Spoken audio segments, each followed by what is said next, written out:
He was lucky. In college, he averaged just 3.3 points per game, yet still caught the very last train into the first round of the NBA draft. As a rookie, he barely touched the floor, and still walked away with a championship ring. But he was also unlucky. Playing in the shadow of the best player on the planet, his progress went largely unnoticed. Even when he flashed star-level performances, salary constraints made it feel like he might never truly belong. Caught somewhere between fortune and misfortune, that contradiction has a name: Peyton Watson. Recently, Denver's front office has been living in mixed emotions. A wave of injuries hit the roster, and among the starters, Jamal Murray was the only one still grinding through pain to stay on the floor. And that's when Watson stepped forward. Over that stretch, he put up 24.5 points, 8 rebounds, and 4 assists per game, adding 1.3 steals and 1.8 blocks, while shooting an absurd 70% from 3. Those numbers earned him his first ever Western Conference Player of the Week award. Think about that for a second. A player who averaged 3.3 points as a rookie is now being named Player of the Week in the NBA. It's not a top-tier individual honor, but it's an award that almost always belongs to stars, players who combine elite production with winning basketball.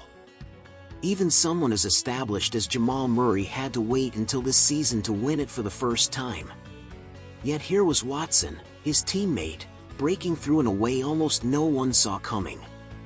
When people talk about Peyton Watson, the first thing that comes to mind is defense. A long, explosive wing.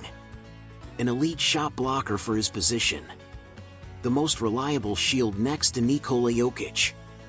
What no one expected was that during Jokic's absence, Watson would suddenly become Denver's sharpest offensive weapon. Born in September 2002 in Beverly Hills, California, Watson grew up in circumstances far more comfortable than most NBA players. His father played college basketball at Long Beach State, standing 6'5". His mother, a well-known event planner, stood 5'10". Elite genetics laid the foundation for his exceptional physical tools. And with an uncle who played at UCLA, basketball surrounded his childhood from the very beginning. At just 3 years old, barely steady on his feet, Watson would hold his father's hand and walk into Dominguez High School to watch his uncle play. That was his first up-close experience with organized basketball. What captivated him wasn't the game itself, it was the pre-game defensive slides, footwork, and movement. Back home, he began awkwardly imitating those motions. His father encouraged it, never realizing those informal drills would one day shape Watson's elite defensive coordination. Before high school, Watson wasn't physically dominant. He flew under the radar in youth leagues, often relegated to the margins of the rotation. Then everything changed. Just before entering high school, his body went through a dramatic growth spurt, shooting up to 6'8". With size, athleticism, and defensive instincts aligned, Watson exploded onto the national scene.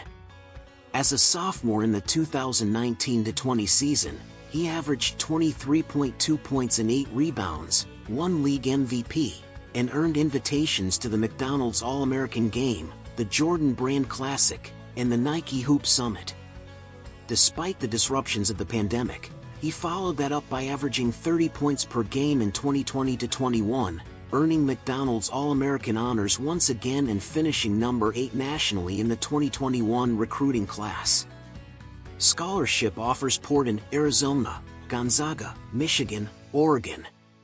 But Watson chose UCLA, openly telling the staff he planned to play one season and declare for the NBA draft. That plan didn't go as expected. UCLA had just reached the Final Four. All 5 starters returned.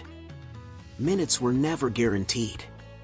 Surrounded by experienced scorers, Watson averaged just 12.6 minutes, posting 3.3 points and 2.9 rebounds, while shooting 32.2% from the field and 22.6% from 3.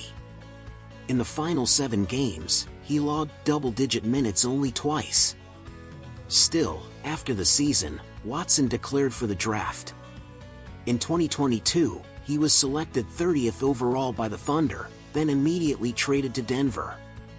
To most teams, it was a gamble. Raw tools. A lottery ticket. Few believed a player with such limited college production belonged in the first round. But Denver's front office saw something others didn't. During his rookie year, the Nuggets were chasing a championship. Developmental patience was a luxury they didn't have. Watson spent most of the season in the G League, averaging nearly 20 points with a combined 3.5 steals and blocks. He appeared in just 6 regular season NBA games, but those 6 games were enough to hint at his future. Relentless rim attacks. Violent finishes. Elite weak side shot blocking instincts. He barely played in the playoffs, yet still earned a championship ring. From that point on, head coach Michael Malone trusted him more and more. Whenever Denver needed someone to harass the opponent's best scorer, Watson was the call. But offensively, his role was limited. Spot-up threes. Cuts. Hustle plays. In his rookie season, that role capped him at 3.3 points per game. Then injuries hit. Forced into responsibility, Watson finally touched the ball, and something clicked. While his handle remains a work in progress, his elite finishing turned him into a true two-way forward. With Jokić sidelined, Watson erupted. Over 7 games, he averaged 23.7 points, 7 rebounds, and 3 assists, with strong defensive production, helping Denver stay afloat. Most surprising of all, the shooting. Early in his career, he wasn't even a respectable shooter. Now he's knocking down over 41% from 3, and during his Player of the Week run, an outrageous 70%. This version of Peyton Watson has shattered every old stereotype. From anonymous defensive specialist to Western Conference Player of the Week, his rise was no accident. Every extra rep. Every early arrival to the gym. Every night doing the dirty work without recognition. This season also marks the final year of his rookie deal. He'll enter restricted free agency this summer, and it's clear a mid-level contract won't be enough anymore. Denver's salary situation makes his future uncertain, but one thing is undeniable. Peyton Watson is no longer just a role player. He's a core piece. And sometimes, you have to become your own light, even when no one is watching.